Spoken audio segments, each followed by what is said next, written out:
Doon na mga natala kaso sa COVID-19 nga nauna na og kamatay ang mga gikonsidera nga patients under investigation kun PUI. Apan wala pagayod ni gula ang resulta. Busaon sa makadugay ang pagpagula sa laboratory test results. Atong sayron sa report ni Argel Relator. Ang unang kaso sa COVID-19 sa Marawi City nga naka-confine kaniadto sa Amay Pakpak Medical Center.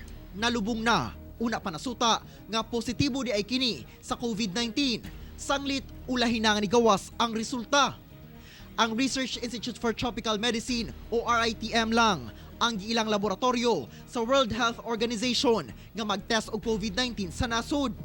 Aminado ang Department of Health nga dunay kakulangon sa PCR-based test kit alang sa COVID-19 sa Pilipinas.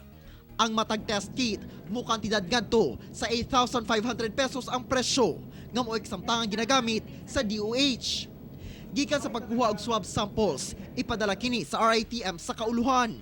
Sumala sa RITM, mudagan ngadto sa 3 hangtod 6 ka oras ang testing.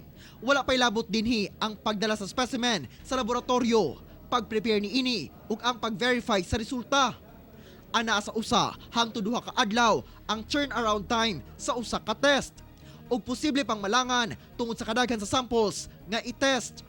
Hinuon ning bag-uhay lang, nagsugod na pag-operate ang 5 ka mga subnational laboratories gawa sa RITM. Sa karon, ana na sa 1,000 ka mga tests ang ginahimo sa mga COVID-19 laboratories sa nasud.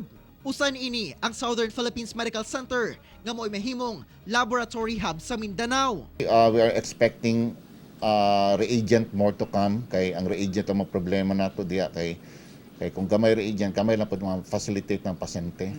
Ang pagsaka sa positibong kaso giingong tungod sa nagataasab nga ihap sa ginahimong test sa mga laboratorio. Tungod sa kakulangon sa supply sa test kit, dunay priorities base sa DOH standards nga ipailawom lang sa testing. Gusto lamang po naming ulitin na ang testing ay gagawin lamang para sa mga patients under investigation o yun pong may mga simptomas na meron din pong hypertension, diabetes o heart disease at iba pang karamdaman na nakakababa ng kanilang resistensya, mga senior citizens po, ang ating mga nakakatanda at ang ating mga high-risk pregnant women o mga buntis. May history of travel sa ibang bansa ng kaso ng COVID-19 at close contact ng isang kumpirmadong kaso ng COVID-19. Posible ba kaha ang pagpahigayon og massive testing? Pwede man kaayo kung doon ay massive testing provided, no?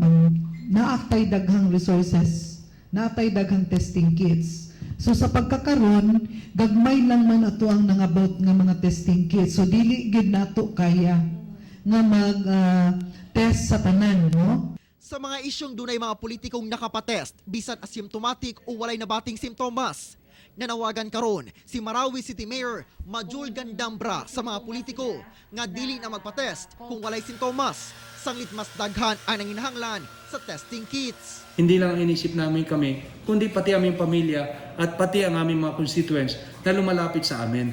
That's the reason why minsan naiintindihan ko rin yung mga politiko na nagpapa-undergo ng testing because of that. Kasi sila ay frontliner din. Ako si Argel Relator para sa One Mindanao.